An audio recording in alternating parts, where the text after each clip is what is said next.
Hey, what's going on, guys? Aarava here, and welcome back to the Pitlane Podcast, episode number 100. We've actually made it to 100. Quite something, really. But you're back with usual hosts, myself, Aarav, Callum, and Tom. Guys, 100 podcasts. Pretty special. It's going to be a bit of a chilled out talk to begin with. Then we'll get into talking about that Japanese Grand Prix last week, previewing the USA Grand Prix, and then we've got some questions from Patreon about F1 in general, the F1 game, and just F1 over the years, because we started this, if you didn't know, back in, what was it, the very beginning of the 16 season? Yeah, yes. 16 season. So, oh god, that's so long ago. Yeah, the year where Rosberg v Hamilton, we had quite a juicy year to start the podcast off with, to be fair. Yeah, we did. With that whole Merc battle. Then 2017, obviously, and then this year. I don't think we thought we would get to 100. I don't know about you two. I didn't really know what the podcast was going to be. I didn't know it was going to be a long-term project, but I didn't also think it would be a short-term one. I just didn't know what it was. It was just something we did on the fly every week. When we started it, we just thought we wanted a platform to basically talk about F1. I mean, it's nice now because me, Tom, and Aarav, we'd have this little half an hour to 45-minute splurge of talking about F1, and then we don't have to talk about it for the rest of the week. We can get on with our lives, which is obviously quite a big change over the time that we've all pretty much got. More tired, I think, is probably the biggest change. You can probably tell from all of us. We all look infinitely more like zombies right now compared to when we were fresh-faced. We didn't know what... I started this podcast when I was 15 years old. That's how bad it is. And I hadn't even finished my GCSEs, and now I'm at uni. Again, so that's how you're long... wrong. You're 12. He's still 12, yeah. But it is true that we didn't really have an idea. I mean, we've all put our own bit of work into making this podcast a little bit better, and obviously we've been taking steps forward every single year, and we have got pressure on our shoulders to make the podcast even better for next year. But how we've made it to 100, I don't know, because I feel like all we've just done is sat down. Well, to me, this feels like I've just sat down with some mates having a chat for 45 minutes. Yeah, I mean, we don't do much F1 stuff. We're very much, even though it seems like we are very F1 orientated, we literally, it's the last thing we do when we're not doing any form of recording or YouTube related activities. So we literally, like you said, Cal, have 45 minutes where we just ramble on, get off our chest, and that's it for another week. So but it's been great. I've enjoyed it. It's been a good outlet. And I'm actually going to disagree. I think the webcam does me a lot of justice. I think I look better on webcam than I do in person. In person, look, I've been absolutely slapped how tired I am. So I'm going to say the webcam is doing me a massive favour right now. Fair enough. I mean, I think the webcam, I think everything, like Callum said about improving every year, I think after that, we try to make adjustments to how the screen looks. Our webcam quality's improved. I guess, well, I think me and Tom have had the same webcams for a lot of it, but I think our lighting's improved. Not the same internet, which is a big That's one thing, yeah. How I looked a few years ago. Yeah, true. Yeah, little insight. We used to record this on Skype.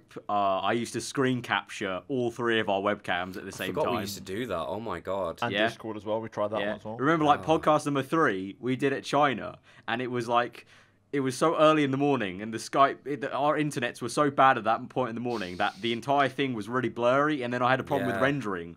And so to get the podcast out in a good time, I had to render it in basically 360p or whatever it was. Screen freeze comments.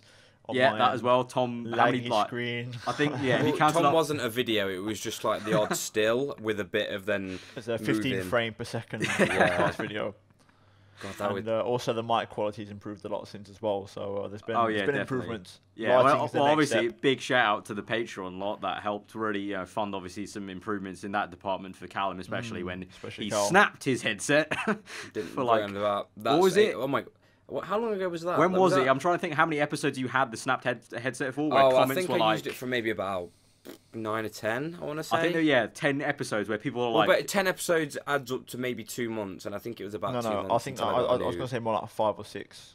Maybe. episodes. It was a month or 2, put it that way, where I was doing podcasts, looking slightly unprofessional. I mean, I tried to pull it off as well as I could, but people noticed it very quickly. It was a joke that wasn't killed quick. In the same way that everyone noticed the moment I've moved to uni that I look like I'm in a prison cell, and I genuinely had so much fun reading the comments that pretty much 90% of the comments was, where is Callum? Why is he in prison? That's not why. I just want to preface, that's not why he's not been on the podcast as of late. He's not gone to jail, and we're doing this from jail. He's just gone to uni, and his wall is not smoothed over. It's just the raw wall.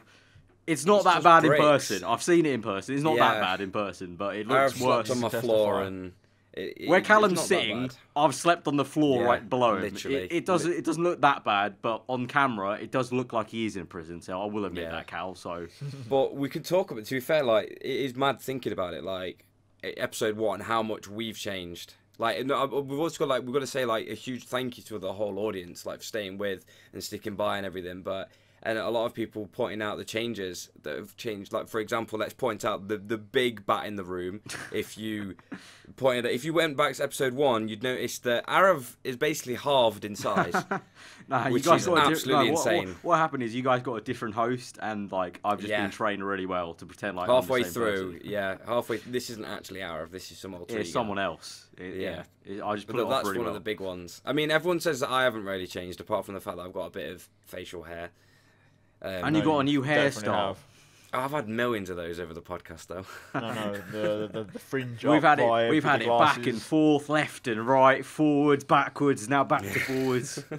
So far, the only thing we can confirm is I am the only one that's glassless after 100 episodes Glassless, now. yeah. I'm Callum's the eyesight's remaining got one. worse. Oh yeah, but what I've stopped wearing the. I mean, I did it for a couple of episodes, but then you can see the glare, so I have to keep them Yeah. off and Also, just do the podcast Professionalism. blind. Over the 100 episodes, we all three of us have recorded podcasts in different locations, because Cal, Yes. you've had your house, you've had Oh, I've different had it, angles yeah. of your room, you've had I've had uni, multiple rooms, yeah. you've had uni. Tom's had his old house, his new house, and then I've had 2 different rooms of my bedroom and now my office.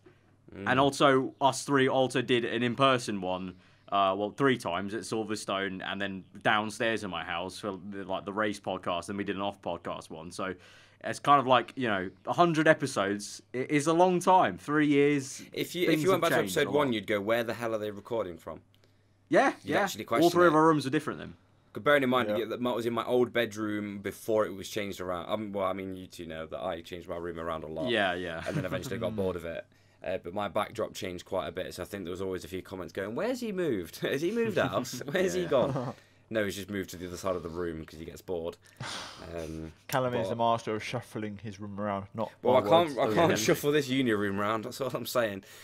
It's a bit them of a prison square. blocks are there to stay. Yeah, the prison guard doesn't let me move it around. You see, that's the big issue. But no, it's just been what's scary is the fact that it's technically 2.5 years, technically. Or Yeah. maybe a bit more than that. But it's at the start of next season. It's 3 It'll be whole 3. years. It'll be 3. 3 whole years, and it feels like we started it about last week. Like it's just something that we've always done, Yeah, Yeah. but it it's always just been feels like it's stable. been so soon. In some ways, think it's almost, I don't know, it's almost made the 3 years of F1, like the sport. Maybe not like, for us, it's like gone by in a flash, but it made the 3 years, I don't know, like, it's, because we've only talk about it once a week, obviously. But that once a week, there's quite intense talk. So Yeah. it feels like we've invested ourselves in this season's way more than before. Because You usually... have to keep on top of it. Yeah, before us three used to just chat honk on Twitter on our own timelines, on our own time. Like, if we woke up late or woke up early for the Grand Prix and we just chatted on the timeline about it. But now it's more of a controlled kind of mannerism. Yeah, don't really go there actually. Funny thing is though, actually, is it's how much on. I've got to say how on top of the races we have to be if we miss them. I've missed so many races. I missed Silverstone. I missed Singapore. I've missed quite a few races this season, and you have to keep on top of it. Otherwise, we turn up to record these podcasts, and then you go, "What are you on about? You're chatting absolute honk." Because you. I mean, they haven't say watched that any of the anyway. races. Let's be fair, but Yeah, to be fair, we do more anyway. than usual. Just because of that, we've not even done a Canadian Grand Prix podcast in 2 years. The first That's one, true. the That's first your fault. The one and only one we've done was season 1 of the podcast. Yeah. Yeah, that's my fault entirely because I've been in LA both times, but it's just never worked out. I really wanted to try and do it this year from my hotel room, but then literally I was not even in my hotel room. I was at some event at LA, so that's unfortunate. Imagine prioritising the Xbox press conference over the Pitlane Podcast. Yeah, imagine. That's Yeah. Imagine. about it. Being flown I across. remember it was Xbox. Can't relate, mate. What the hell? Being flown across by a company, I'm going to be like, no, sorry, I've got to do this Sorry. podcast thing that's not related to you at all whatsoever. Which is ironic, because Canada's been one of my favourite GPs ever, Yeah. like, period. And that's the one I keep missing now. So yeah, I need to change that at some point because it is quite bad. I'm eventually going to miss like Why another don't banger. you ring up E3 and be like, hey, sorry, can we just move it back? No, you know, or see, forward a look, week? I blame Canadians. Why is it consistently the weekend of E3? It's going to happen next year. If I go again to LA, it's going to happen again.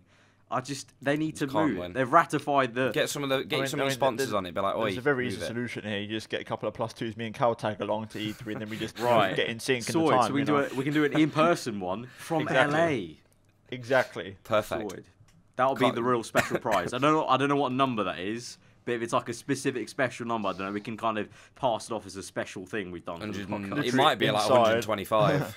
Literally inside their Xbox at EA press conference, someone's talking on stage, whip out the phone. Right, welcome to the Pitlane Podcast here, live from the East. Yeah. Just doing an Love Instagram it. live post.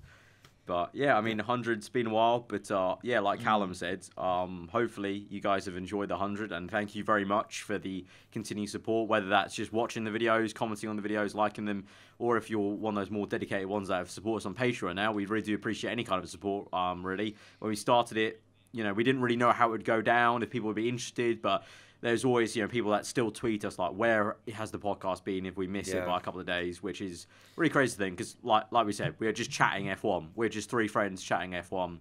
We would do it anyway, but now we just do it recorded, which... I think probably a fun question to ask is, what do we want to do in the next 100 episodes to improve it? And I do want to throw in the idea of getting more guests on. Like, I know that you guys like to hear us three chat, but, for example, things come up, I'm not here, I'm only having two people on.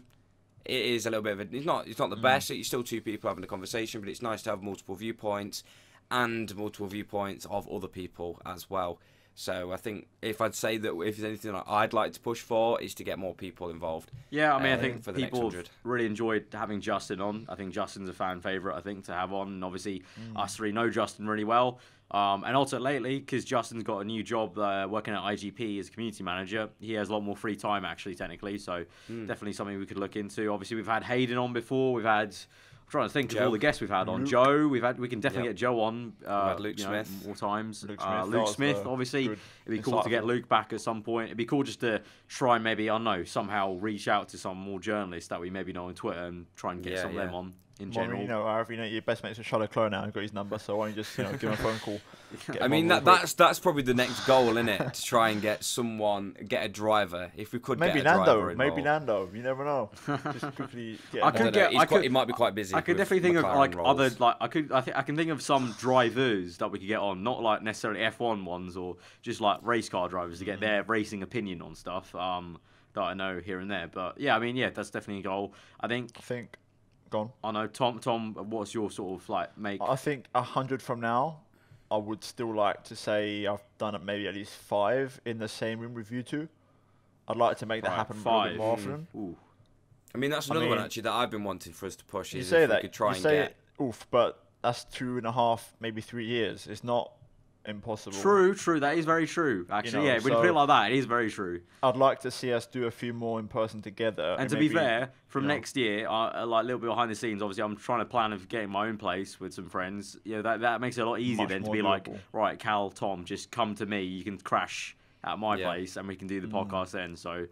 Yeah, it's definitely when you said 100, I keep it's weird because you say 100 sounds short. Yeah, it does sound short because for a YouTube series, 100 you can't hit it quite easily. But when we do it once a week, it spreads out a fair bit. Sometimes with the summer break, the winter break, we obviously can't do weekly. Well, podcasts stretches because news. Obviously 52 weeks, but for like 6-7 weeks at least of the year, we're not doing it. And then there are the occasions where we do have to literally miss it because I'm somewhere or you two are too busy, and we just it just doesn't make any logical sense. So it's a lot of 2.5 years from now will be another 100 more or less. So I think in a way, and also I don't want to think about it. In 2.5 years, I'll be a lot older, and Callum will be graduating uni. I'll have graduated. I don't want to think about. Cal will be in his 20s. That's mad. And that means you two are basically dead. I'll be near 25. About it, yeah. That's anyway. Down to podcast. Let's move away from that.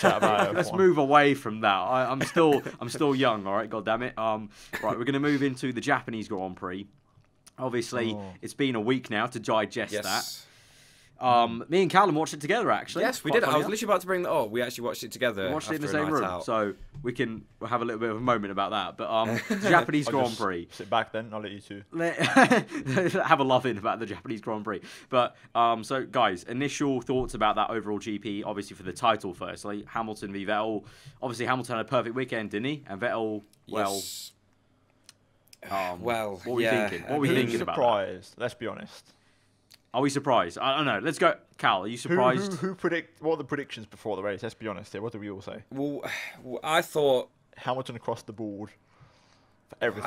I didn't expect Hamilton to be wiping. I mean, after his Singapore weekend, he did look like on a roll.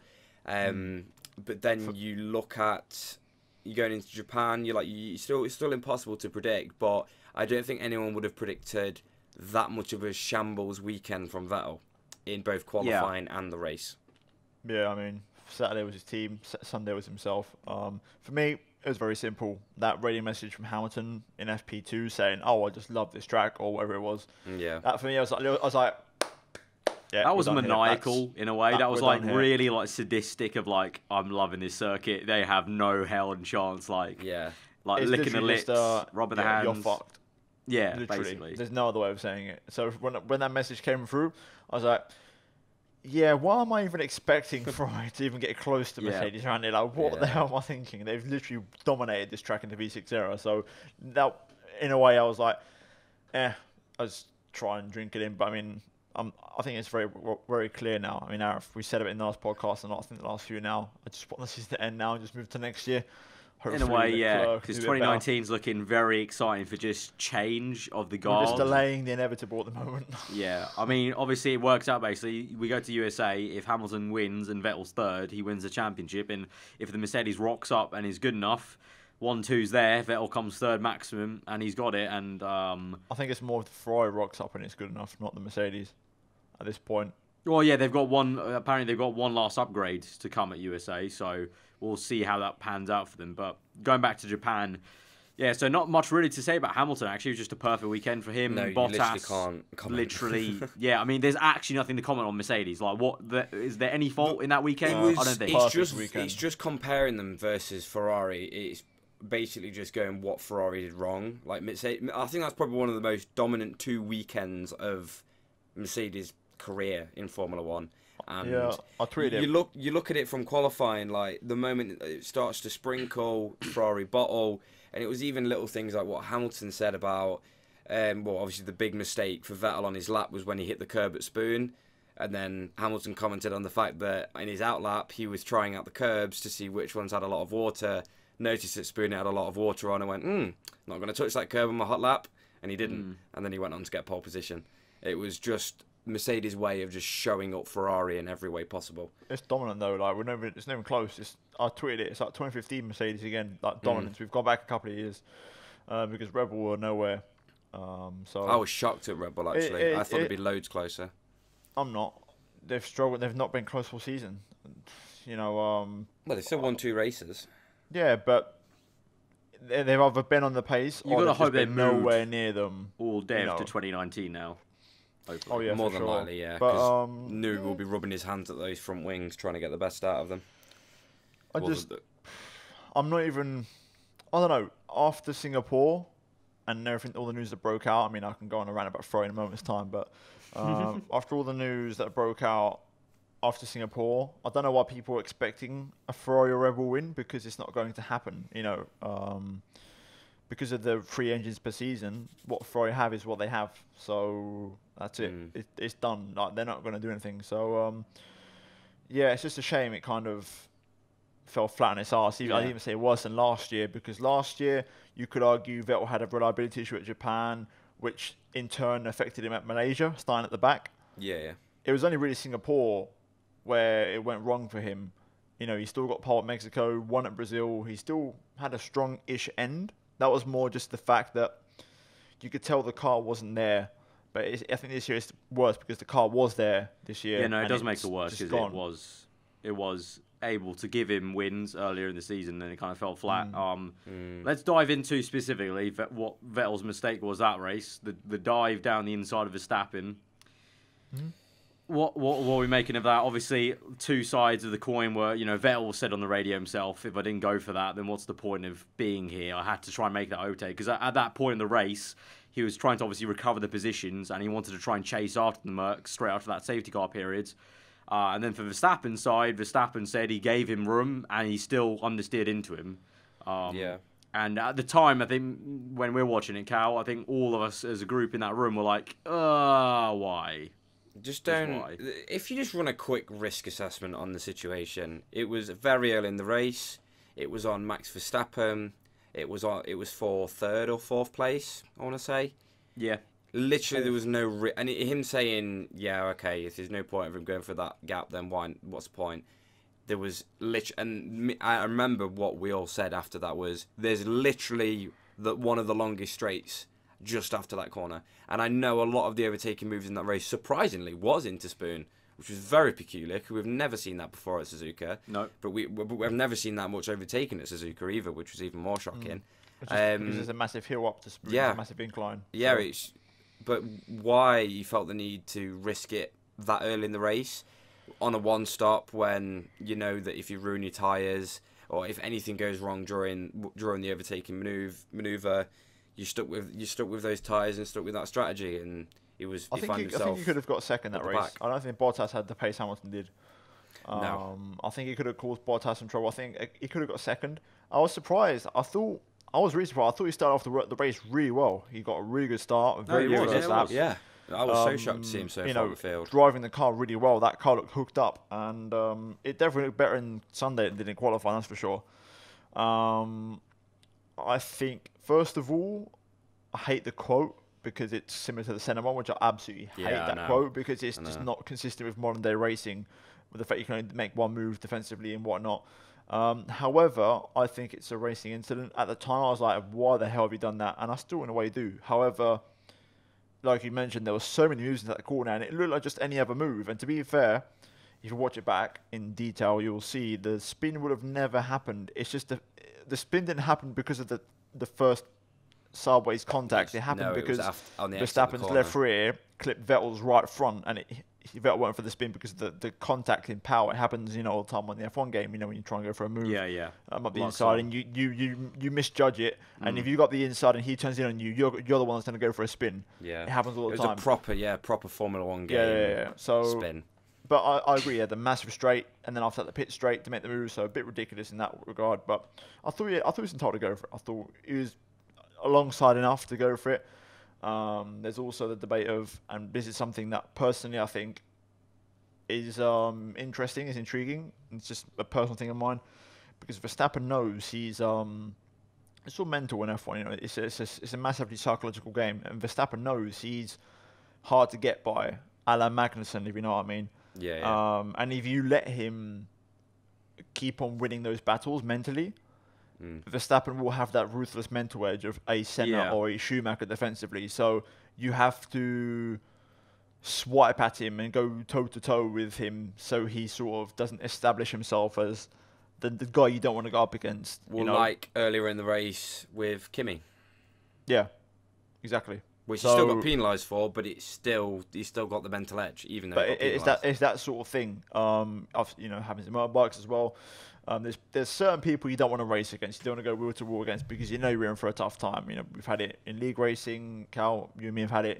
Racing. Yeah, there's certain leagues. People. Yeah, I know you're on about. And if you let them mentally beat you, that stays in your head and that keeps on happening. So for me, I think there's also that element there of, I just need to get past this Verstappen guy as soon as I can and make it stick. Ultimately, I think a racing incident's fair. But that's not really why I'm angry, to be fair, with the whole Ferrari debacle. But I'll let you talk, Arif, before I take... Well, there's not really much else to say about that. I was going to move on to the other Ferrari guy, Raikkonen. You mentioned the incident with Verstappen. That was just one little thing of... at the time, Verstappen said, why didn't he just overtake me later or just wait for me? At the time, I was like, why has Max done that? But then at the same time, to be fair, I can actually understand what Verstappen was saying, because if Kimi did wait a little bit, I feel like he could have just gone on the left-hand side of Verstappen. Verstappen would have been so slow coming back off circuit, he could have made that a lot easier. But then again, obviously, the whole reason Verstappen was there because he got it wrong. So personally, I thought I just do not understand how Kimi has any blame in this. Personally, I really don't. No, I'm He not. just- I don't quit blame. I did have a See what he's on tiny about. understanding Yeah. of what Verstappen was trying to argue because Do you he know- could have done that. There was Yeah. one interesting part of that whole situation that I wondered about is why have Suzuka got an ice rink as if they go deep into a corner? 'Cause it's like every other track has been engineered so if someone goes deep into a corner, they have got an escape route, like an easy escape route, but they will get penalised. For example, I don't know, Spain, turn 1s and 2. If you go over the bumps, then you have to go around a certain bollard, or even at Canada, and most of the chicanes, you have to go around a bollard. But as Alonso proved, you either go straight on and go straight through a gravel trap, and he did that twice. Amazing, His yeah. floor must have been ruined. He was practicing rallycross. Must have been. Or you go across the ice rink, because if you follow the track bit onto the track, you come basically out onto the track where you're going to get T-boned. So Yeah, you have to it's make a very odd- sharp Yeah, no, left-hander. it's too risky. It's just a bit odd. So, I agree. but still, that shouldn't just take away from the fact that Verstappen was a bit silly He- coming straight he onto just- the track. Yeah, with Blocking grass the in his racing line. tyres, you know. Yeah, he was Well, always even- going to be he's mega like- slow. Yeah, it was just a bit silly of Yeah. Verstappen, but you know, he was just trying. I think Verstappen's in that mindset now where It's what I'm He's saying. got- I think He's he got showed no. himself. There's no reason not to do it because there's nothing on the line there's for nothing. him. Yeah, there's nothing on the Yeah, line. no, but I think he knew what he was doing, even though you can say he could have done something else. Again, I think it's mental. It's a psychological thing of, I'm going to rejoin to the racing line, so you better be prepared to move because I'm coming. You know. Yeah. So Right. it's And that sort of thing. Kimmy's just like Kimmy's almost equally as stubborn, and Kimmy was just like, "What the hell are you doing? Yeah, I guess so. Like, Yeah. I am here." Yeah, but he kind of gave even he said at the end like, maybe I could have gone around the outs or the inside, whatever it was, but You still got forced off. yeah, Yeah. I don't know.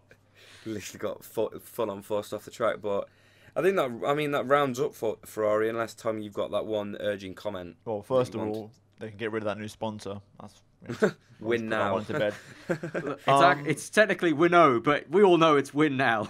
Yeah. it didn't because- work. Before we delve into Red Bull / then Formula B, I want to end this debate about the top teams because I kind of support Ferrari, but like I said, I don't own any Ferrari merch. I'm not that kind of die-hard fan, and people say I'm salty or whatever, but it's a shame that the FIA have ruined the closest championship we've had in years, in my opinion, over something that's just unknown.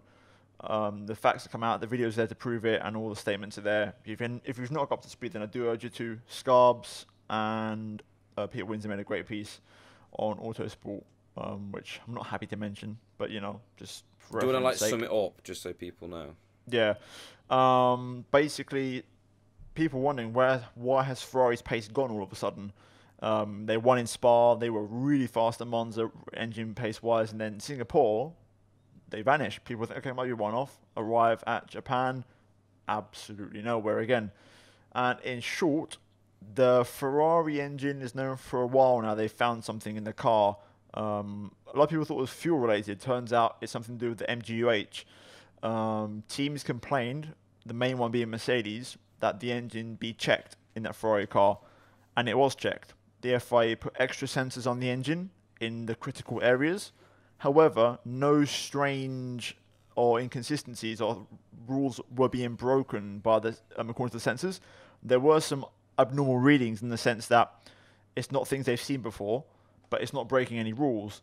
And essentially what they're saying is apparently the FIA on the quiet, on the down low backhand, told Ferrari, you need to not use this engine, unfortunately, without giving them a penalty, but they just said, listen, you can't do this anymore, basically. And essentially Ferrari have broken a rule that doesn't exist, in short. Or a rule that is kind of been just made upon the spot. Exactly. Sort So of.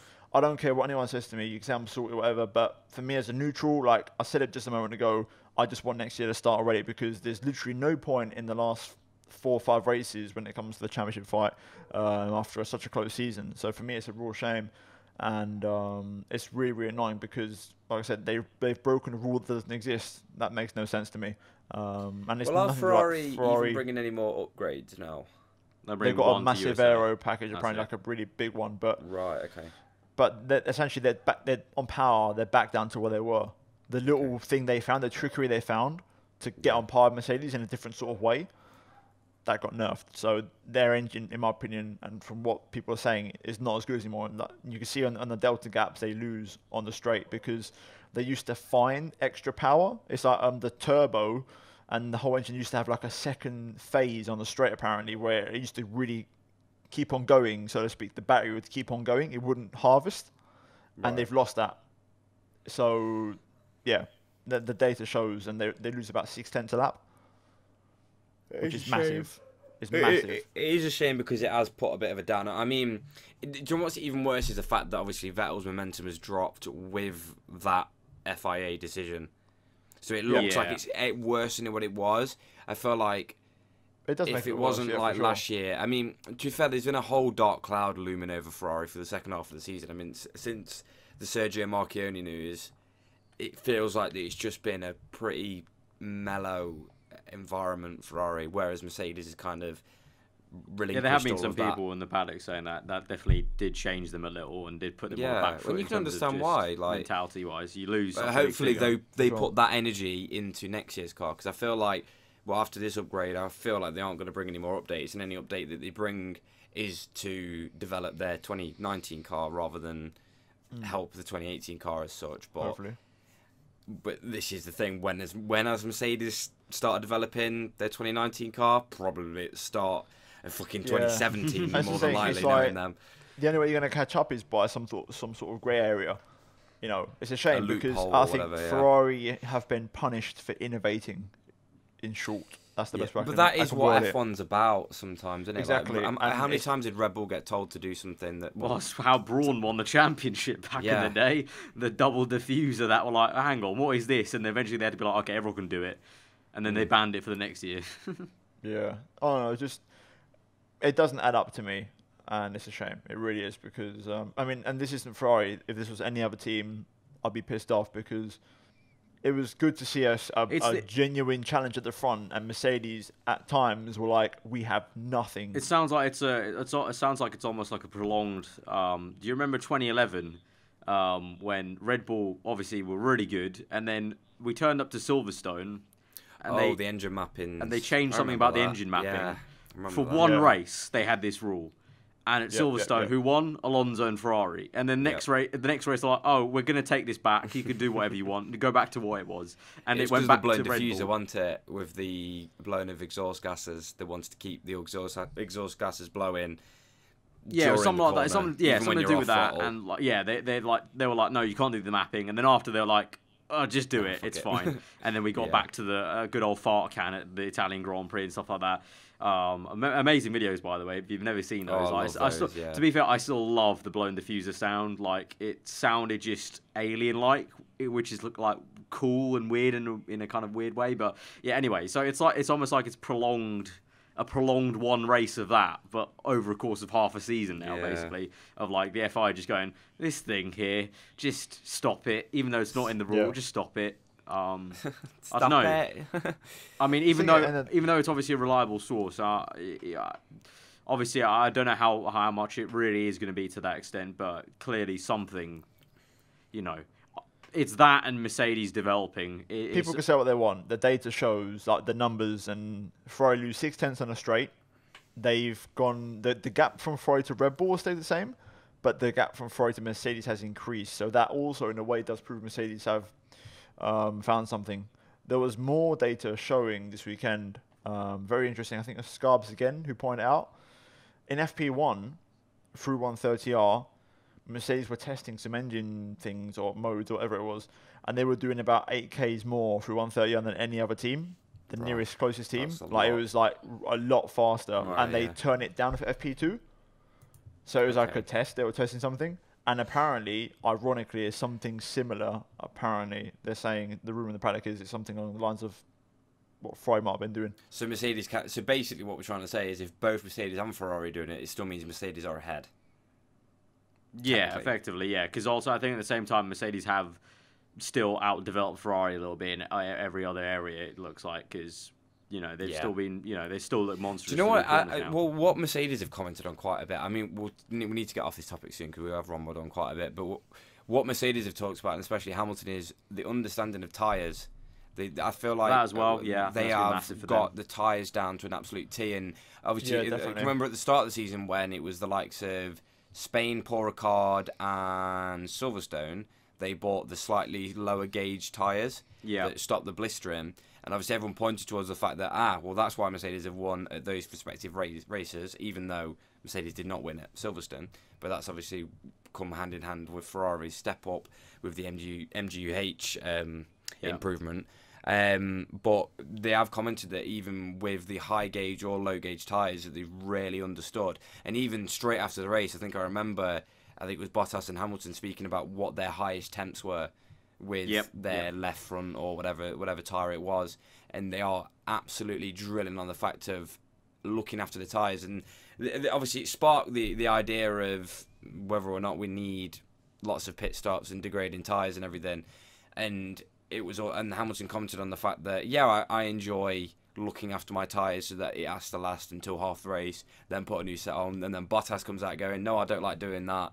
I don't like having to be looking at a temperature gauge all race and everything. We won't speak about that now, but it just went to show that Mercedes are so drilled home with their tyres and how to look after them. And that showed in previous races when Raikkonen blistered his left rear, I want to say, at Monza. That's the reasons why.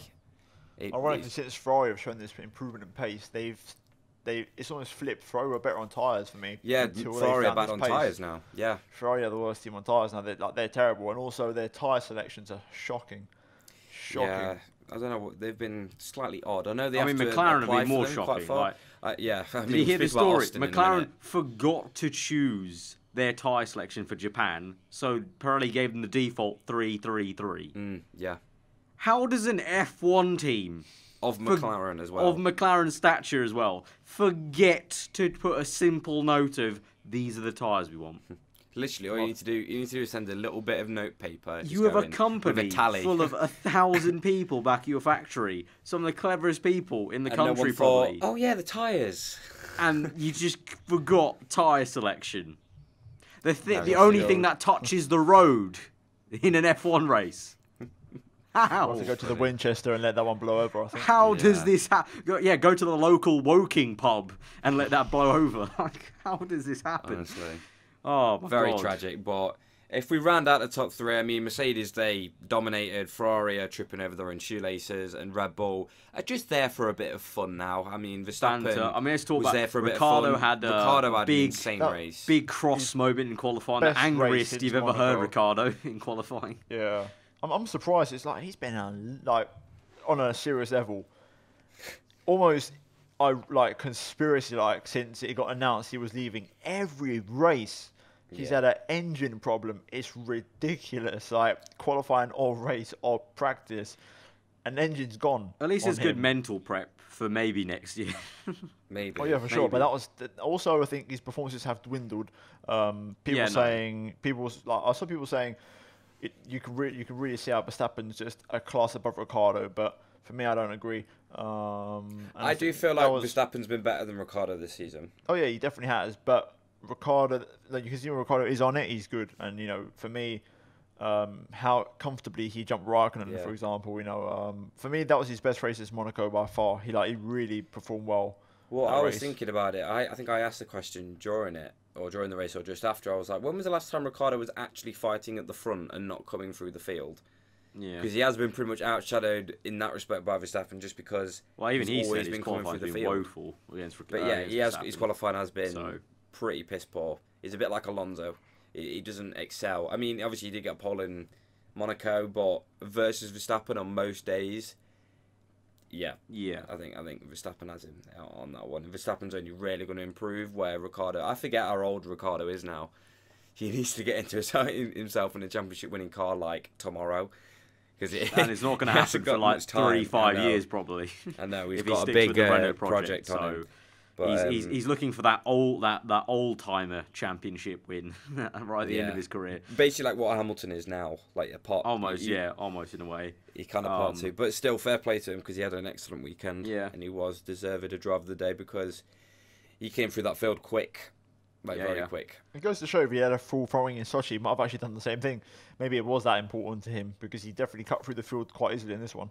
Yeah. Oh yeah, no. Yeah, Yeah, I mean, he has had certain amounts of like bad luck. Well, not just the engines, but also in the races as well. Yeah. For example, with Sochi in the front wing, spending basically half the race with like minus 30 downforce points or something like that. It was only like one flat missing, but apparently it meant I think all it was the difference. because it was like the top one. That's like one of Yeah. the most important ones because it affects everything underneath usually. So that was quite a bad one for him. But moving down the order then from Red Bull, I guess let's quickly move to their sister team then because they were up there in qualifying, and I even though it didn't pan out for them in the race, I am very on the low key, really keen to see now what happens in 2019 with Honda because that qualifying pace was really great. Obviously, people got it wrong in qualifying, and so that was to Toros's benefit. But the race, they got the strategy horribly wrong, and they did the wrong strategy. And even Gasly and Hartley were both like, "Yeah, that strategy wasn't great." I think that was more the strategy that was their downfall in that race, and I think really that it masked how much of an improvement Honda did make in that kind of Phase 3 engine. And so for 2019, I do have some hopes that if Red Bull can pull together the aero and another update can come over the winter, the Honda won't be as bad as people are going to think it is. There's not going to be that memey joke that they think like, oh, Red Bull, I don't know, why have Red Bull done that? I think it really won't be that bad. And they'll either be exactly where they are now, which is slower than Ferrari and Mercedes, but faster than everyone else, or they'll be better. I don't think they'll go backwards, I think. No, so that was, I don't think so either. Positive there was some huge hopes from Honda. I mean, qualifying's a little bit hard to go off because of the weather and everything. Yeah, obviously, things happen. I think they kind of shot themselves in their own foot with certain strategy decisions.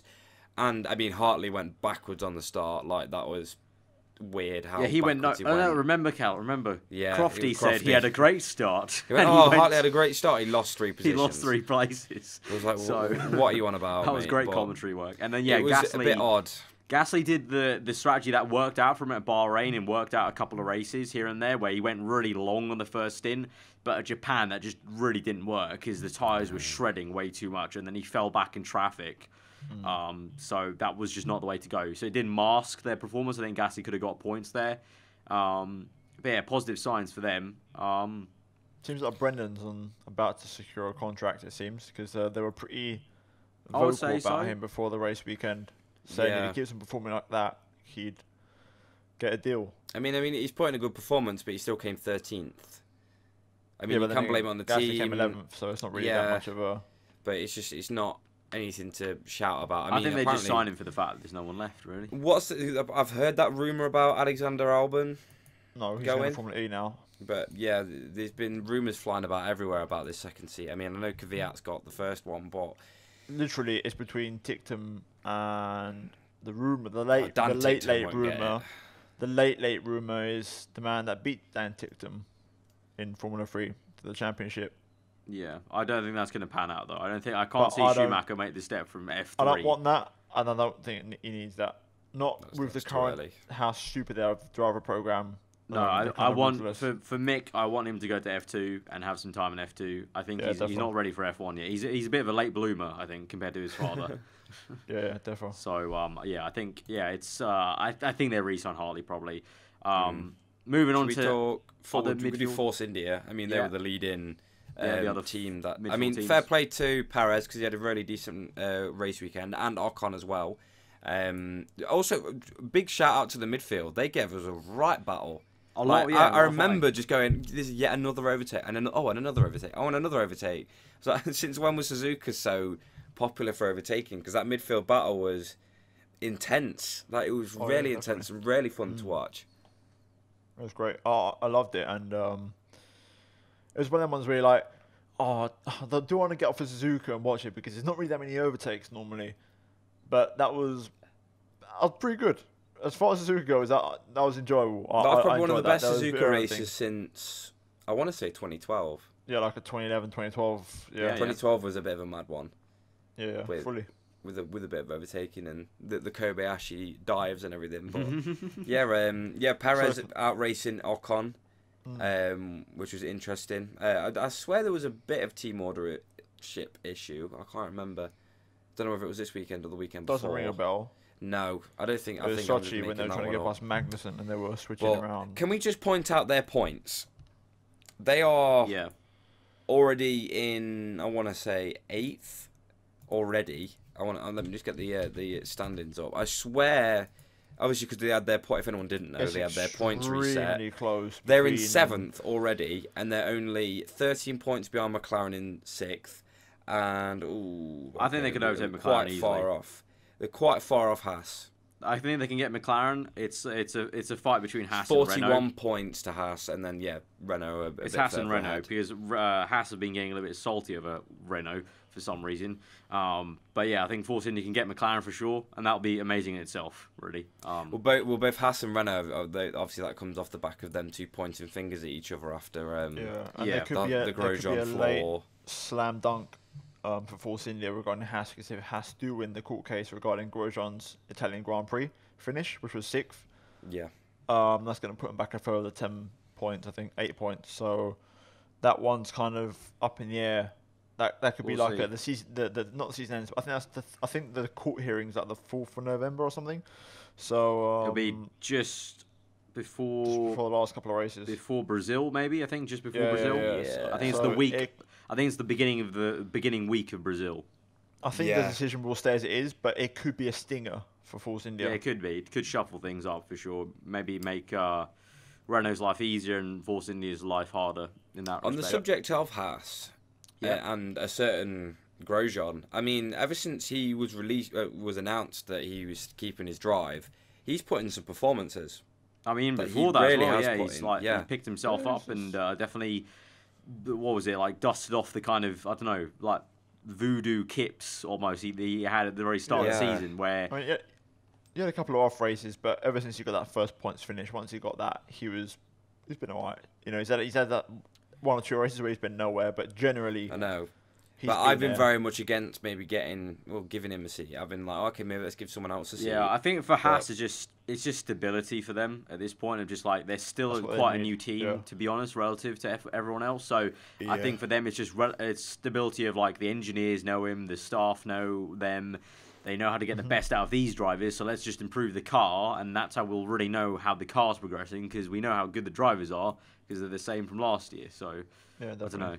know. It makes sense in a way, but it's also, yeah, it is annoying and frustrating sometimes, because we do have a lot of seats, or no, drivers, sorry, that are trying to fill seats. So, I think also with Grosjean this year, I was thinking about the other day, I don't think there's much different. I think it's also Magnussen's really stepped up his game this year as well, which makes it a bit worse. A la Ferrari Well, that as well. falling away Yeah. with Vettel's slump comparison, you Mhm. know. Yeah. I think Magnussen this year he's a lot more consistent this year. And he seems to be understanding the car a lot more and consistently being able to get those performances out of the bag. Like Russia, for example, when the car wasn't that great, he still wrestled it to stay ahead of the Force Indias. I mean, even when when Grosjean wasn't I mean, nowhere. to fair, that was a decent race. That Sochi race for Magnussen. I mean, it's just when he's not crashing into people or pissing everyone off, he's Yeah. doing all right. Actually, I mean, let's not speak about his last-minute maneuver on the straight when Leclair. I mean, Leclair laid into him. Like he was very, like, very Magnus vocal. will always be stupid. He I still don't is get and that. always will be stupid. I understand the reason given and why the decision was given, but the point still stands that his intention at all times was going to be he was going to shift to the inside at the very, very last possible moment. Yeah, You know, it was a bit last minute though. no, that's what I'm saying. I understand the Yeah. reason because in the analysis you could see Magnussen actually moved across.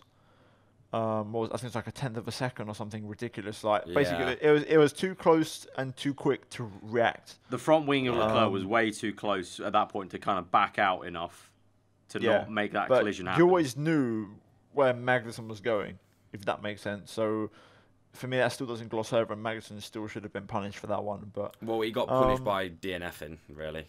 yeah, Yeah, exactly. in that case, So, but even still, like I mentioned, if he keeps his nose clean, yeah, I agree. But I think for me, he's been pretty consistent this year, Magnussen. Got to give him credit where it's due, and definitely his best season in Formula 1 so far. Oh yeah, no, definitely. He's been So- way more of a team leader than I ever thought he would be.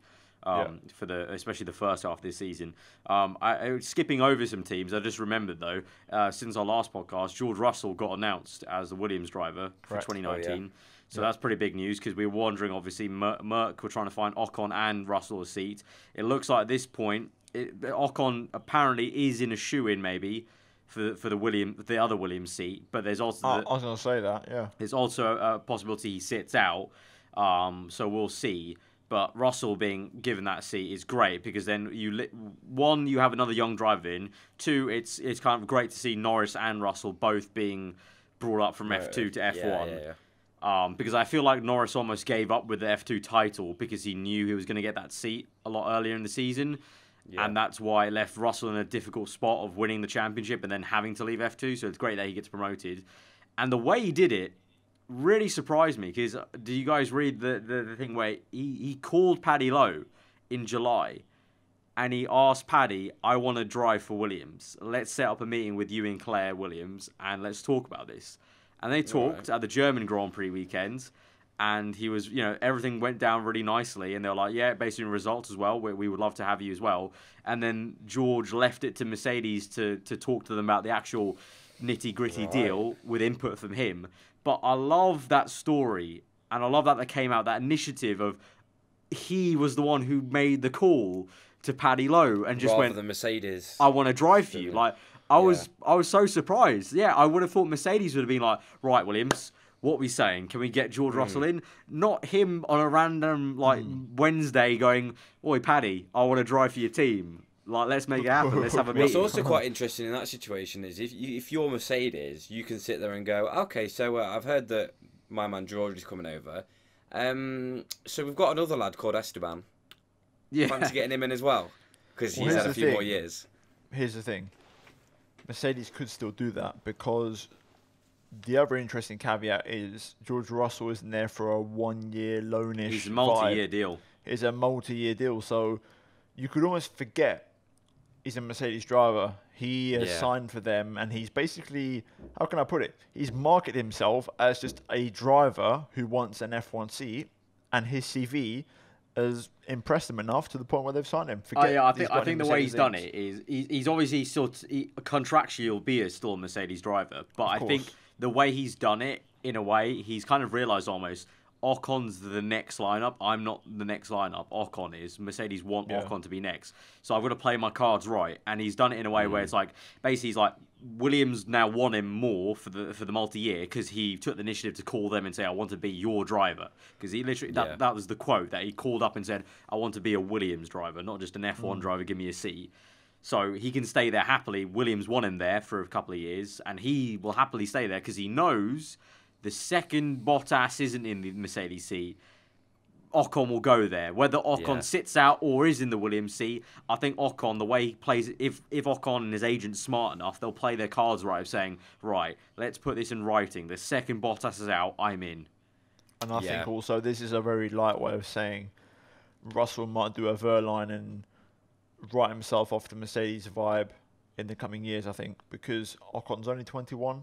And he's next in line. Like, you have to think that's the issue. Maybe, yeah. It makes no sense. Like, I think Russell was on a multi-year deal also because maybe he knows that if things go well and he's happy, in 2 years' time, he may say, you know what, guys, I'm quite happy. I don't think I need you really. I appreciate what we've done, but yeah, he could cut the ties. I can look out for myself. So I think there's also that element in it as well. It's the best scenario for Mercedes as well because really they're in a bit of an issue because they've kind of led Bottas on and Bottas hasn't really done much, and they've got Hamilton who's probably in the form of his life and he's probably not going to dip away from that, so they're just like, right, okay, so George, you just sit there because Ocon's on the waiting list, but Ocon's not going to be shoehorned into this team anytime soon because they've got the perfect lineup. They're still winning the World Championship. They've still won the Constructors with their drivers lineup. So I can see the Merck plan on the surface of things. Obviously, I do believe Lewis will not be racing in 2021. I personally think in 2020 that'll be his last year. I just think so. That's the vibe I get, especially because if the only way he'll race in 2021 is if he wins if he wins this year's championship, he wins 2019 and 2020, and he's on 6 titles. And no, he'd be on 7. He'd be on He'd be on 7 turns. And then he'll want to do the 8 just to get the record. Exactly. So that's the only way I'd see him staying. If he doesn't get the championship in one of those 3 years and can only do 6 at best, he'll call it a day. So Bottas also is on the 1-year deals. I don't see Bottas racing until 2020 with Mercedes. So there could also be that option of Russell sign a multi-year deal until Bottas or Lewis or both eventually leave. And it's like Ocon and Russell and the Mercedes works in that 3 years' time. Also, just point out how impressive Williams' shortlist for drivers is. I know. You know, Kubica, Stroll, Sirotkin. There's a lot of people Ocon. that want a really bad seat. I have a feeling Sirotkin might drop back to a test driver role. I think so as well. I've got that vibe. Yeah. I'm thinking. I don't think they want to let go of him yet because he's still quite a good young team player, and he's a very good team player. And he brings money in as well. So I don't think they'd want to get it because I don't think Sirotkin would get a seat anywhere else. Like he's Williams or it's going to be F1. Ericsson vibe for a year. It might be actually, or a Magnussen thing where he took 2015 off. I want to say, yeah, I think it's 2015 off. And it sounds bad on the face of it, and even for Ocon, it sounds bad on the face of it. But then you look at Magnussen and you go, "Hey, it wasn't that bad." It wasn't too bad. F1. He wasn't a too year bad. off. And now he's in F1. So it gives you to sit back, reflect, and go again. Yeah, exactly. So back at it again for the best, in the next year. That was our random Williams, Mercedes, and George Russell talk that we did halfway through. But I think we didn't really speak about Renault. We spoke about Force India, Haas. There's not a hell of a lot more to talk about, really. No, Renault was very quiet. Renault are fading still. Renault are just moving backwards. They've got no upgrade. Even Hulkenberg was like, we've got nothing. He was plumb last at points. Nothing left. They've got nothing left. No, I sincerely hope they've moved all their focus to 2019. Yeah, and hope McLaren have as well. And McLaren have ever since Spain, pretty much, because Alonso was like, we've not had an upgrade really. Didn't they tease the new car the other day? Yeah, Norris is already. Well, Norris was like, we've already started making next year's car, but I mean that's not surprising though. I mean, I swore I saw a tease clip of I saw MCL34 tease clip. I think it was in their Instagram where they showed. If you're talking about the clip they all posted, it was just some milling machines and metal. Well, maybe I don't know. It was nothing exciting. It was trust me, it was nothing exciting. I was at work. I saw MCL34 and I was like, huh? No, I saw that. It was the most clickbait thing ever of just trying to click it. It was just a milling machine and some close-ups of 3D hexagons. Yeah, okay. It's that stage of every team is making their car already. But Alonso said have not had an upgrade in Spain. Any upgrade they have had, McLaren, they've not used. Like Austria, they tested the entire front wing, and then they didn't use it because it just didn't work. I remember Austria, they just broke them all, and then just thought, now they're all wank. Yeah, it's just that's how bad and backwards that car was. That any upgrades they did bring, they're just like, actually, you know what, this is not really working as well as we want. So yeah, I believe the McLaren is the worst car on the grid, worse than Williams. I do personally. Probably is. It probably is. Actually, I wouldn't be shocked. Because for me, you don't look at Alonso, you look at Van Dorn. A team that forgets to choose its tyre selections. It's just, it reeks of... That, for me, is the final nail in the coffin of, like, I can't trust you anymore to do anything, McLaren, because not to put... I already said it, but literally, how hard is it for one guy, for Bob, in the back left of the factory, Why is he to always go... called Bob? I don't know. What happened to Jeremiah? How hard is it for Callum in the left of the factory, in the back room, to just be like, we want these tyres, please, Pirelli? How hard is it? Yeah, it's quite bad. Very bad. And finally, Sauber, bit of a shit weekend. But I don't know, I think Leclair had he would have had a good weekend, maybe. Failure, yeah. But and then Ericsson. Well, certain Magnussen, and then Ericsson had he had his crashing. Yeah, and it just never really went well. It wasn't amazing. Kind of sealed his fate. But that was Japan. This podcast was the is Japanese a long one. We've got many points to be speaking about. Yeah. So before we go on to predicting the USA Grand Prix, since it is the 100th podcast, I posted on Patreon about. Questions that our Patreon supporters wanted to ask that aren't just about the Japanese Grand Prix, could be about anything, and so we're going to get through those and kind of have a bit of a talk and discussion, I guess. So the first one from Lewis, F1 game related. Do you think the F1 game should be made on a more powerful game engine, such as Frostbite or Unreal? If you're unfamiliar with gaming, Frostbite is the one that EA use for Battlefield and FIFA now, and Unreal is the one that games like Fortnite run on. A lot of games run on Unreal. Unreal is a very big engine. A lot of games use Unreal. The Cody's engine, which is the Ego engine that Cody's make in-house for all their games, lacks in some areas that other engines performing. Recent code leaks suggest. Oh, that's a kind of different question. So that's it's a separate that question. first one. Do we think they should use a different engine, like a new one that's already established, maybe? It's a very simple yes answer, but it's a question of financials and running it. Yeah, because they'd have to license the Unreal or Frostbite engine. F1 on a Frostbite engine. Could you imagine? It looks so pretty. The Battlefield vibe, the visuals. Could you imagine? It would look so pretty, but at the same time, would it have the same physics characteristics? Would it give them the same physics they need? Yeah, I think also I'm sure the capacity will be there. That's not a question. Yeah, the capacity will be there.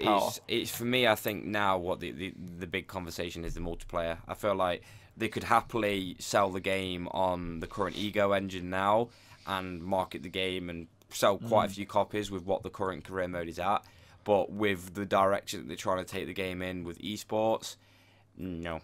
They need a different engine. They need to place their, place their game on a very good engine for more them. Very stable reliable, platform. Very powerful, obviously. I mean, Unreal had a conference literally at the end of last year, and they're still talking about innovations, and they're still trying to push it and everything like that. It's just about a question about the physics, but I guess all three of us are saying, it would be interesting to see. But at the same time, it would definitely not hurt if the Ego engine improvements were backed by F1 themselves. That is true. Yeah, it's like I said in a recent video. I think backing. F1 and Liberty Media need to start pumping some money back into the F1 game instead of just taking money for the licensing. But I can't help. In my head, I'm thinking to myself, ever since Battlefield 3, when I played that on PS3, I'm like, let's just think about this for a second. Let's just visualize Abu Dhabi mid-sunset or, Bahrain twilight vibes. Yeah, it would be very tasty. Frostbite engine. Oof. It would be Singapore very tasty. And the reflections off the vehicles off. And stuff. Oh, it'd be brilliant. It would be. Cutscenes would be changed forever. On Monaco, yacht vibes, water, it would be, H2O, all of that. It would be pretty damn cool. We got recent code leaks suggest custom liveries for multiplayer for future games. What extra customizations would you like to see? E.g., custom team clothes and team names and logos. Put my hand up for that one. That's maybe my video, maybe. Thanks to the modders. I've said this to Tom, really. I mean, it's nice. I don't play a lot of online, so I'm not too fast. I can also mod everything in myself, but it would be great for console players, especially. I've always said more customization, the better, really, for F1 games. It's a great way they're in the files. This is a great way they've done it. So essentially, you have, according to the game files, so disclaimer, you have competition points. You race online, you accumulate those competition points, and therefore you unlock whatever it may be in terms of tiers, categories, like how a lot different levels of custom livery, which is cool. Yeah, it's like really good incentive to play. How COD does it, how Fortnite does it, how a lot of games do it. Like, actually making you play the game before you do the customization. Yeah, definitely. Yeah. Callum, any thoughts or? I mean, it would be good for the likes of esports as well to get their own custom liveries in. I think they'd like to see that. It would do. I think almost like a Steam marketplace kind of vibe. I feel like people can skin trading, stuff like that. Yeah, skin trading and that kind of vibe. But I think it would be brilliant, and it will spice up multiplayer a bit because it always looks a bit bland with just the bog standard cars rather than going online. Like, for example, I'm just thinking back to iRacing. Whenever you jump in and everyone's got a different livery, everyone's made it themselves, or they found it on it was Trading Paints. God, that's a throwback. Jesus Christ. Yeah. But I think it'd be cool. Yeah, I think the first step again is we're avoiding the key issue here. We're talking about multiplayer. Yeah, you could argue they need to sort their shit out before they start. All this stuff is messing around with the paint. But. No, we'll never find an answer to that, but I'm convinced we'll never find an answer. But also, one thing is also they need to get away from franchising the F1 esports then with the teams, because I've said it before in a video I think I did for Veloce, but like for the future, in like 2 years, it's fine having the F1 teams right now to have a buzz and get people drawn in with the official teams. But in 2-3 years' time, I really hope they don't franchise it anymore and they allow organic esports ecosystem to build around it, like you have with Call of Duty, like you have with pretty much every esports, Overwatch, League of Legends, everything. And then just be sponsored by the team. Maybe. Yeah, let esports organizations like sponsored by Mercedes, for be example. the face of it. You know, let them be in the thing instead of official teams. It's great to have them right now for initial buzz, but eventually they do need to let it be organically growing rather than forcing it down people's throats. But yeah, so interesting combo there. And then Lewis kind of goes on to real F1 then. Which non-F1 created concept would you like to see in the far future, like poster cars or other stuff, like, you know, just like... Well, it's non-F1 created, so I'm guessing the ones that leaked recently are out of the selection. Yeah, I guess that's what the question means. Yeah, I guess so. Yeah. Or like any concept that we've seen. Yeah, just bonkers ones that artists create and stuff like that. Is there any crazy ones that we've seen? I think there's been some that I've maybe used for a thumbnail before and talked about future F1 cars. Use them for the thumbnails of these podcasts sometimes. Yeah. I can't lie to you. For me, I'm cheating, but the Concept 3 from the F1, it does it for me. Like, is that the one with the front wing where the upper flap merges into the nose? Yeah, and it's got a nice rear wing. It's like basically like a Formula E Gen 2, but with a rear wing. Right. Because I like the one with where the upper flap of the front wing merges. Because you look at the current front wings today, and you think, it does look a bit odd how there's all those flaps and everything, and then there's a gap, and then it's connected to the nose. Why not have it all connected together? I feel like that would look really good. I'm all for good racing and streamlined cars, but if they could pull off Concept 3 and have dirty air at a low, give me that. Give me that. Like, that's what I want. Like, I'll have that every day. Yeah.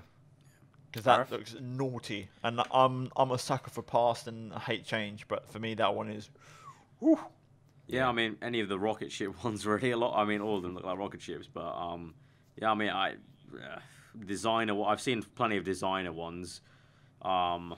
It's hard to beat because a lot of the designers do some great work, like with artist impressions of it, like and stuff like that. But I know obviously when we talked about the three concepts, Concept 2 for me was really good, like between simple and complicated. But I think we're talking fantasy, like the ones that are non-F1. I think the ones that always, those are sustainable. Yeah, I know ones the fantasy ones, but it's tricky because like literally there's literally a million of them, so I can't really. Yeah. They're all really nice. They're all really lovely. Generally, the ones that have, for example, just a very streamlined car with, especially the cockpit area, just a capsule, like the doors just closing. Those sort of ones. Just that or even sort like the Red Bull X project that they have in Gran Turismo that Adrian Newey designed. Something like that. About to bring insane. That up, Like that was really cool. I loved playing with that on Gran Turismo back in the day. So yeah, something like that would be insane.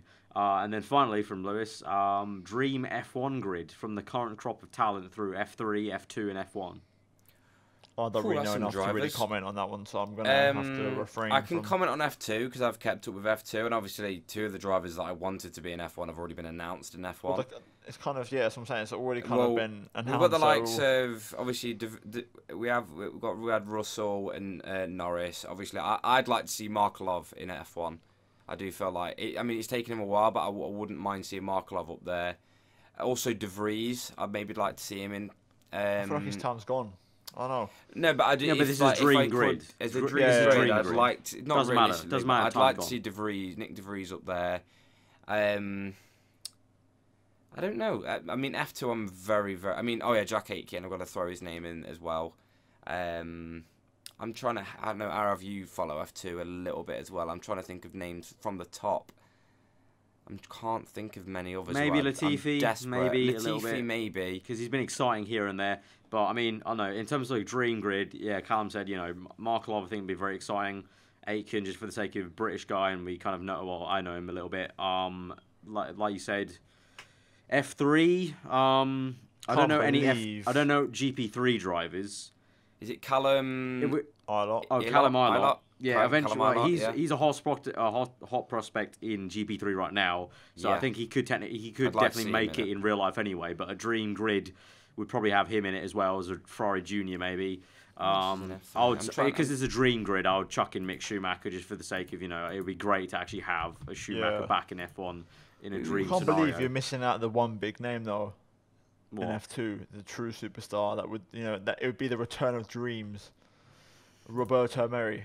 How have you not put that one on the table? Right, okay. Stick him in a Force India, mate. Get him in there. On camera, what good stuff have you just smoked on the podcast, mate? To be fair, right, he's had a podium pretty much every race. He's done well. He's done bits. The black race suit with no sponsors doing bits for him. He's giving him superpowers. Right, okay then. Cool. The sponsorless black race suit. There is literally not many of these names I actually recognise, to be honest. There is literally... I don't really watch it enough. Hubert. Hubert, there is... Oh, there's Alace's son. Yeah. Albon's confirmed for FE, but I mean, I would like to see him in F1. Yeah, I think he's the one that got away. Yeah. Yeah, he is actually. Sure. And there's literally no one else. There's no one really. I do wonder from years ago. Obviously, time's gone by, but again, fantasy. Robin Frins also confirmed for Formula E for Virgin. He looked really, really good, but obviously funding is important. So I always wanted to see Jordan King. I don't know why. Maybe because of the British vibe. But I don't know. He was all right in GP2. Defo hard Brexit vibes. Not yeah, that's a hard Brexit comment there. But yeah. Red, white, and blue. Do you know what the problem is this year there's been so many F2 graduates that have suddenly made their way. This year's been great. Like it's been really nice. Next year's grid is pretty much our dream grid. It's been really nice. If you can get Ocon on, that's pretty much my dream grid. It's really nice that finally a lot of these guys are actually there and people recognise him, because I had with my driver 2 years ago, I had so many comments of who the hell is this? Who the hell is this? Who's Giovinazzi? Who's Leclair? Yeah, and I'm who's Gasly? And I was like, hang on, you you'll know in a couple of years, trust me. And here we are. I've got one more to add to the list of Roberto Meri, the main man himself, Sean Gallo. Get him in there. Right. God. That's going to be a no. Beast. I thought you was about to come out of Will Stevens then, and I was about to literally try and kick you from the Discord. Chief just called, and he said that wasn't it. All right. No, definitely wasn't it. Chief just called and he said, moving on to the next question. Moving on. So, Ram McPhee then asked, this might have been done previously, but probably a while back, each picking 3 must-watch races of all time for new or current Formula 1 fans. We'll throw the obvious one in of Canada 2011. I think we can all agree on that. We can all agree on that one. Because that was a classic. What from the time that I'm thinking probably a race you've already watched. So 3 you would show to a current or new, I guess new one really, let's say, new one. So yeah, I'm going to go for 2011 Canada. I'm going to go for, because it got me into it, because it hooked me in, 2010 Abu Dhabi, for the sake of 5 different champions could have been crowned. And see, on the face of it, that was such a bad race. Yeah, no, it was it was the mathematics of 5 champions, and also at the same time, it teaches you that also F1 can be like that. It's a cruel sport of you can pit early and it doesn't work out, and then also you had a young new world champion being crowned, and it's the thing that got me into F1. So I think I think likewise it could get other people into F1. And then the third one... Oh, this is difficult. I'm trying to think. Third, you know what? I'm going to get 2012 Brazil. The drama, the spin... Oh, yeah, I'd have to agree on that one. The season-long title fight building up to that moment. The pose at the end with Alonso. Vettel celebrations. Schumacher letting Vettel through with a hand gesture. It had everything. Those 3 are mine. Yeah, I can't do 3. You got 2. You got way more races to think of than me and Callum. I'm going to put some alternate ones instead of those ones, because I think it's only fair, because those are just obvious.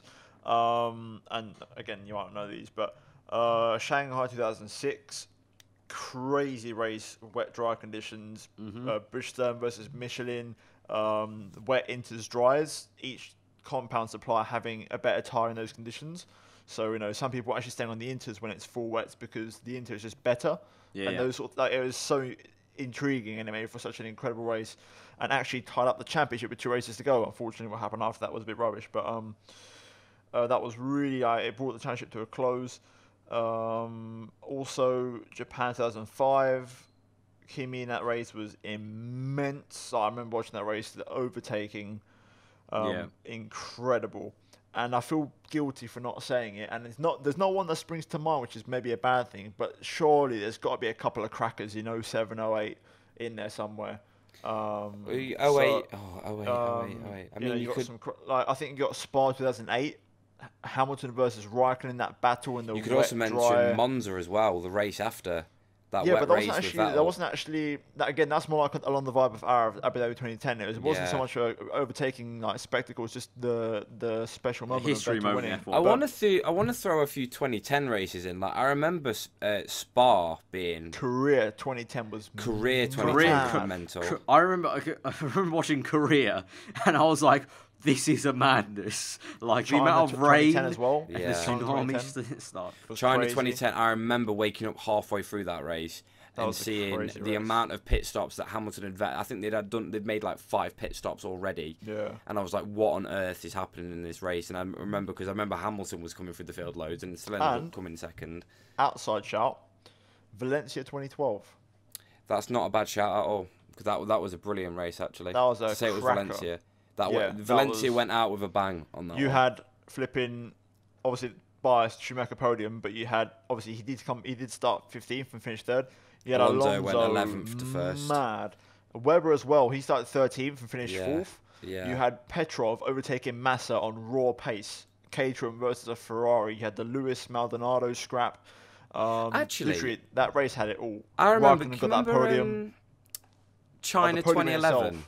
I'm going to throw Yeah, that Hamilton one in. v I remember Vettel that one because it down was the the inside. battle. I remember that way too well because it was a battle between the 2 stops and the 3 stops because the McLarens. Well, no, Hamilton. There was a certain amount I of remember drivers it because that it were was on that the that 3 one stop. race where like the entire season, like it was obviously very early in the season. The 2 races had only Yeah. gone, but people were already like, "Oh no, is it Red Bull whitewash?" And then Yeah. Hamilton, McLaren came charging through. Yeah, because I remember it was like Massa, Rosberg, and Vettel. They were all trying to nurse the tyres on a 2-stop, and then Webber, Hamilton, and a certain amount of drivers, and Rosberg was up there as well.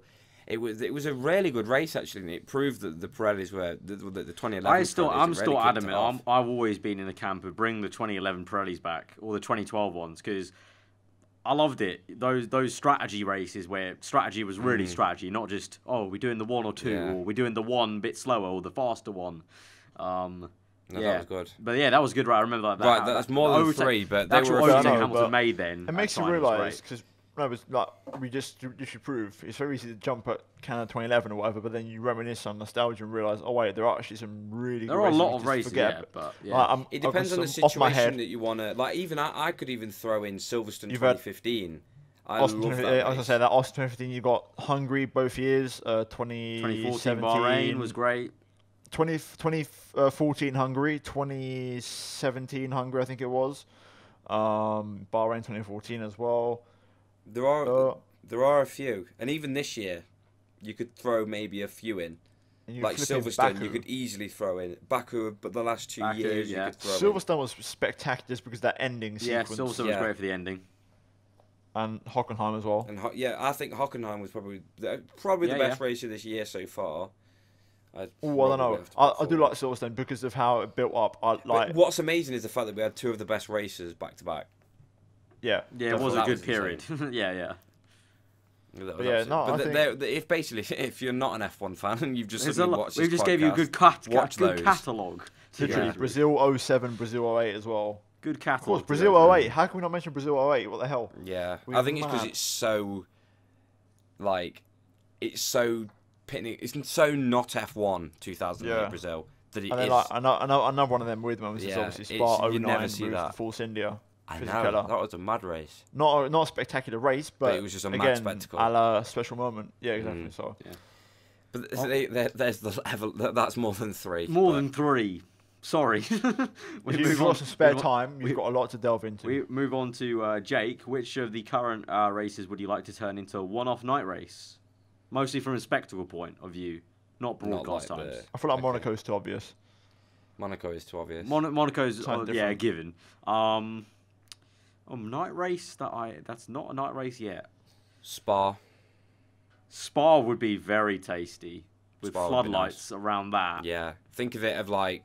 Because they already do that. They already do I want to races give there this. at night anyway. Yeah, I know. And what I want to give you this spectacle is think of the floodlights. Do you know where we were stood at the top of where Lake Com is, Yeah. and we were looking across the track. Ooh. Just think of That that, would spectacle look with good. floodlights. That would look Just great. saying. I've got a shout. Austin. Yeah, That's not Austin a bad would shout be at all. very nice in floodlights. With the whole party vibe, they go like the parties after and the acts. That would be very good. And all the outside of the track paint lit up at night. Yeah. And That they would could be do some very badass tasty. fireworks. Maybe that's red, probably white, what and blue Paul Ricard fireworks. maybe needs to do. Maybe. Because you know how like Bahrain was a bit of a boring spectacle. Then they thought, let's make it at night. I think Paul Ricard needs to do that because it is a bit of a boring spectacle. It needs a bit more character first. Like Maybe. Austin, just everything's bigger in Texas, so Yeah. you The should first just sector make it a would night be- race. The and first sector on the floodlights would be insane. literally, look at the pit straight at Austin and imagine like Lewis this weekend wins the championship at night, and you got bare red, white, and blue fireworks just popping off That down would the be entire sick. pit grandstand all the way, a la Singapore, but in colours. Yeah. All the way down that straight. Yeah, it would be pretty sick. Pretty sick. They do a night race, I think, as well. Anyway, WEC. Do they? Yeah, I think So, so. Oh yeah, they might do. Yeah. Yeah. that could be possible. Well, Jake asked in this question, which race will Lewis wrap with the championship? I think USA. I think you'll wrap it If up not with USA. Austin, the race afterwards, which is Brazil, Mexico. Mexico. Mexico. He might do it at Mexico. I think Mexico. I want it to be USA just for Lewis's sake. I think Yeah. he'll really enjoy it at USA, but he gets wrapped up there because he has He'll all get his his American American friends Tommy there. Hilfiger. He'll have all his sponsorship. all his model friends there, so it'll be great Yeah. for him. And He'll also, have we already Nicki did Minaj Mexico. there. Mexico already Link had the up. glory last year, so you know. Yeah. Um, No, they also announced the Nicki Minaj link up. Yeah, exactly. USA. Yeah, he's got all the Get her American on the links. podium. He's got all the American links popping off. And so finally, the last question, 09 Gutuk, predictions for Gasly and Leclerc next season or season after, like in the next 2 years. What do you think Gasly and Leclerc will get up to with Red Bull and Ferrari? We mentioned this. I think it was the last podcast, the one before. I know it's one, just one that you and me have done. I think we mentioned it about next year how they're both going to be. I think we talked about how Red tasty it Bull could and be. Ferrari. Yeah, the prospect of And it. you mentioned earlier about Honda. You know, they're definitely not looking to. It doesn't look like they're going to be worse with Red Bull. So it's going to be a step forward for Red Bull as a team. So, I think but the best thing to do is compare it against their teammates. How are they going to? I think Gasly's not going to perform as well as Verstappen straight away. He might be close, but I don't think I think he's going to be a bit of a gap. if he adapts as fast as Leclerc did to Sauber, I think Verstappen could be in for a fight. Maybe. But Leclerc, I do think he'll be challenging Vettel. I do think so. Again, Like, I think from the I get-go. think just like Sauber, you take a few races to get going, and then he will be on him. Yeah. I felt like he will be starting. I think Leclerc will take a few races to get on him. I think Gasly will adapt quite fast, but I don't through the entire season. I don't think Verstappen will slap Gasly as much as people are thinking he will. But I don't think Gasly will be much of a big challenge apart from maybe 1, 2, 3 races here and there. He turns up a little bit. I think it's But, just curious because they're both the exact same age. yeah. Which is ironic, isn't it? Because then you look at Verstappen and go, oh, but he's the way more experienced driver, and he is. Exactly. But it's just you can't use age anymore. Not when you're speaking about Verstappen. Yeah, it's really just your road to the F1. Verstappen Like, is a bit like he's like most people are 24. he's the enigma. Yeah, He's just broken the rules of how people did it. very strange. Yeah, very, very strange, very strange. So I guess we get to a natural end then to predict the USA Grand Prix. So, gentlemen, your pole positions, please. Can we do it in sync? Okay, do you want to go on a drum roll? Because it might be the Yeah. same word, probably. 3, Yeah, all right. 2, 1, Hamilton. Hamilton. Right, that's that one. Not Right, really no. shocking anyone when you Let's say go that. for your top 5 then, lads. Well, we can do the race winner in sync as well, can't we? No, just go. Just do it. Go with your top 5. Right, well, I'm going to say Hulkenberg wins the race. All right, cool. Yeah, sure. No, Lewis wins the race, Bottas second, Sebastian third, Verstappen fourth, and Ricciardo fifth. All right, Callum. Mine's probably not going to be far off because I obviously I probably am maybe naturally rooting for the title in America. So Hamilton, Bottas, Vettel, Raikkonen, and then put a Ricciardo in there. All right, I'm gonna go with Hamilton. Ooh, Hamilton. This is when he pulls Leclerc out the bag. I'm Wait for it. gonna go Hamilton, Raikkonen, What? Bottas, Vettel, Verstappen.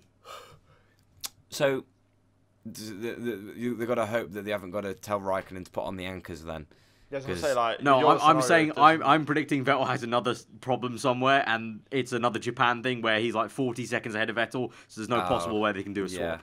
Yeah, okay. Down the numbers crunching. Let's make him do a few pit stops. Yeah, But yeah. Kimi, we're going for fastest lap. Yeah, exactly. Yeah, it was like people suggesting at Japan that they should have swapped them. Yeah. And it's like 40 he's seconds apart. Like 40 seconds, unless they Where's he make a gonna go? Get deliberate out. another pit stop and make it that obvious. They're not going to do that. They actually did that as well. He did do an extra stop, I think, right at the end. Did he? Pretty sure Kimi He I think did, but he didn't give the position up. No, Vettel no, was but still he in. did Vettel actually was do an still in extra stop. P6. Yeah. Right. Okay. I think he was. Yeah. I mean, still, yeah. I mean, just yeah. I think that's what's going to happen. I think it's going to be Slightly, yeah, another that'll be slightly hard. Sector 1 issue maybe for Vettel in the opening stint or something like that. I don't know, something like that. Yeah. I think. I just have a feeling. I have a bad feeling it's going to. Vettel fans. Yeah. Oh dear, take an L. And yet people said I was a Vettel fan earlier this season. How You things can't win, change. Arav, you can't win. How things change. But Welcome to this world. I think that's a natural end then towards the podcast number 100. It's been an enjoyable Yes. podcast 100, I think, really. We talked a lot of good chat, and it's been an enjoyable conversation, guys. Yeah. Is there anything? As always? Yeah, is there any last things you guys want to say for our 100th podcast? Just thank you for the constant support. I mean, we try our hardest to get them out on time. We try not to specify days too much because more recently, obviously, we're always a lot more busier. Life's got busier. And for example, we're finishing this recording. If it looks like I'm tired, I am. I'm up at 5 a.m. tomorrow morning, and we're finishing this recording at 12. We apologise if we do look a little bit tired or anything. We are just trying to get them out for you, and we're trying to speak as little honk as possible. But if it looks like we are speaking honk, then you know why. We're trying our hardest, but we've got to say thank you for the continued support because it means a lot. Yeah, we're always open to suggestions. You know, if there's anything you want us to talk about, I think we're pretty open. Obviously, we don't talk about other motorsports because we don't really watch them. However, you know, we stuff besides F1. We've done one podcast which was about ourselves once, maybe something like that. Again, would be a nice sort of switch to the usual format. And here's to 100 more. Pretty much. Here's to 100 more. But so for the 100th, I mean, I haven't done this outro 100 times, but the outro of the 100th one then. So, guys, if you did enjoy it, then be sure to hit that like button. Let us know what you thought in the comments below about anything we talked about there. If you are new around here, you can subscribe to this channel for the podcast. You can check out all three of us on Twitter. Links on the screen right now. And in the description, you can catch this on audio, SoundCloud, and also iTunes as well. Obviously, we talked a lot of Patreon questions there. So if you do like what we're doing, you've liked what you've seen over the 100 episodes maybe, and now is the time where you want to support, you can check out the Patreon link and you can support us in any amount you want. But if you support a certain amount, you can get into the Discord server and you can post questions, talk F1 with it. I know like a lot of the time really during races, I'm usually on Twitter and like Callum and Tom the same, but our Discord server is popping off with people just discussing the race whilst they watch the race like that, whereas I kind of do it on Twitter. But yeah, you can do that. And finally, if you do want to get yourself a desk chair, a racing chair for F1 2018 or whatever like that, you can check out GT Omega and use the code PitlaneF1 for a discount. That's going to directly help us as well. But yeah, this has been the Pitlane Podcast number 100. And here's to another 100. So we'll see you guys next time. Hope you enjoy the rest of your day. Goodbye.